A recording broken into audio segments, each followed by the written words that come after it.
এরপরে আমি আসব মেডিকেশনের সাথে লাইফস্টাইলে যুক্ত রয়েছে। মেডিকেশনের মধ্যে আমাদের সিঙ্গেল হার্বস এবং কম্পাউন্ড ড্রাগস ব্যবহার হয়। সিঙ্গেল হার্বসের মধ্যে প্রধানত বাকুচি বা পুচকি অয়েল খুবই উপকারী শীতরোগের জন্য।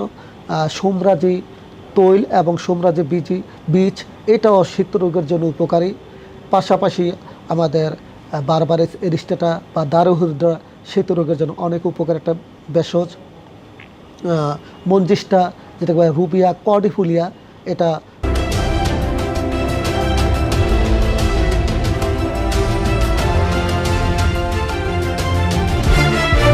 আসসালামু আলাইকুম, আমি ডাক্তার রুহুল আমিন। আজকে আপনাদের সাথে কথা বলবো শীত অথবা শীতরোগ, যাকে ডাক্তারের ভাষায় বলা হয় ভিটিলিগো। আয়ুর্বেদিক মতে শীত বা শীতরোগের কারণ কী?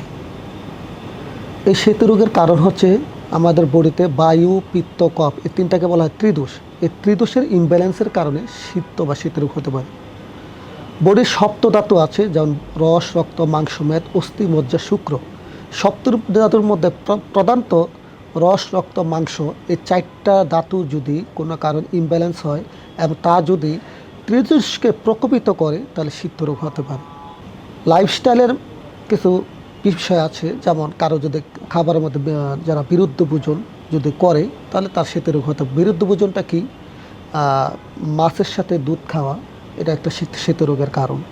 অতিরিক্ত সাইট্রাস ফুড খাওয়া শীতরোগের কারণ।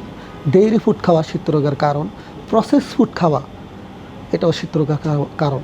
মডিফাইড ওয়াটার, যে মেটাবলাইজ ওয়াটার যেগুলো আছে সেগুলো যদি বেশি বেশি পরিমাণে খায়, ফান্টা, পেপসি, কোকাকোলা, তার শীতরোগ হতে পারে। আমি এখন কথা বলবো শীতরোগের লক্ষণ নিয়ে কথা বলবো। শীতরোগের লক্ষণ হচ্ছে আমাদের তিনটা লক্ষণ আছে: বায়ুজনিত লক্ষণ, পিত্তজনিত লক্ষণ এবং কফজনিত লক্ষণ। বায়ুজনিত লক্ষণ হলো বডিতে রেডিশ ব্ল্যাক অথবা কপার কালার থাকবে শীতরোগে। পিত্তজনিত লক্ষণ হলো তার কপার কালার অথবা লোটাস কালার সাথে থাকতে পারে। লোটাস মানে পদ্ম ফুলের কালার আসবে বডিতে।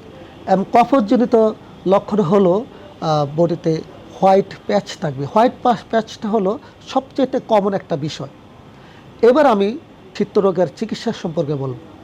চিকিৎসার দুইটা বিষয় সামনে রেখে চিকিৎসা করা হয়। একটা হচ্ছে শোধন প্রক্রিয়া, একটা হচ্ছে শমন প্রক্রিয়া। শোধন প্রক্রিয়া হচ্ছে পঞ্চকর্ম থেরাপি। পঞ্চকর্ম থেরাপি কি? বমন বা ভমিটিং মাধ্যমে টক্সিসিটি ভিতর থেকে বের করে ফেলা, অথবা বিরেচনের মাধ্যমে, যেটা ডিফেকেশনের মাধ্যমে ল্যাকজেটিভ খাদ্য দিয়ে সে বডি থেকে টক্সিন বের করে দেওয়া, অথবা অনুবাসন, নস্য। তারপরে পাশাপাশি রক্তমুক্ষণ, যেটা ব্লাড লেটিং, রক্ত বের করে সেই অংশটা ত্রিদোষ বের করে দেওয়া হয়। ত্রিদোষে যেই প্রকোপিত হয় সেই অংশটা বের করে সেই চিকিৎসা করা হয়। এরপরে আমি আসব মেডিকেশনের সাথে লাইফস্টাইলে যুক্ত রয়েছে। মেডিকেশনের মধ্যে আমাদের সিঙ্গেল হার্বস এবং কম্পাউন্ড ড্রাগস ব্যবহার হয়। সিঙ্গেল হার্বসের মধ্যে প্রধানত বাকুচি বা পুচকি অয়েল খুবই উপকারী শীতরোগের জন্য। সোমরাজি তৈল এবং সোমরাজি বীজ এটাও শীতরোগের জন্য উপকারী। পাশাপাশি আমাদের বারবারিস এরিস্টেটা বা দারুহুদরা শীতরোগের জন্য অনেক উপকার একটা ভেষজ। মঞ্জিষ্টা যেটা রুবিয়া কর্ডিফুলিয়া এটা কালার ধান করে, কমপ্লেক্সের সুন্দর করে, এটা শীতরোগের প্রশমক হিসেবে ব্যবহার করা হয়। আর তাছাড়া আমাদের কিছু লিভার টনিক মেডিসিন আছে, যেটা লিভারে যে ত্রিদোষের কোনো ইমব্যালেন্স থাকলে সেটা ডিটক্সিফাই করে দেয়। যেমন কোটকি, বুই আমলা এই টাইপের ভেষজগুলা সাধারণত দেওয়া হয়। পাশাপাশি লাইফস্টাইল চেঞ্জ করতে হবে। যারা বেশি অধিক ঘুম নিষিদ্ধ, অতিরিক্ত ঘুমের পাশাপাশি কম ঘুমও নিষিদ্ধ। অসময়ে খাবার হজম না হইতেই খাবার, প্রস্রাবের ব্যাগ ধারণ করে রাখা, পায়খানা প্রস্রাবের ব্যাগ ধারণ করা যাবে না। একই টাইমে ঠিক টাইমে প্রস্রাব পায়খানা করতে হবে এবং একই সময়ে ঘুমাতে হবে, দ্রুত ঘুমাতে হবে এবং দ্রুত ঘুম থেকে জাগতে হবে। আজকে এতটুকুই। ধন্যবাদ সবাইকে।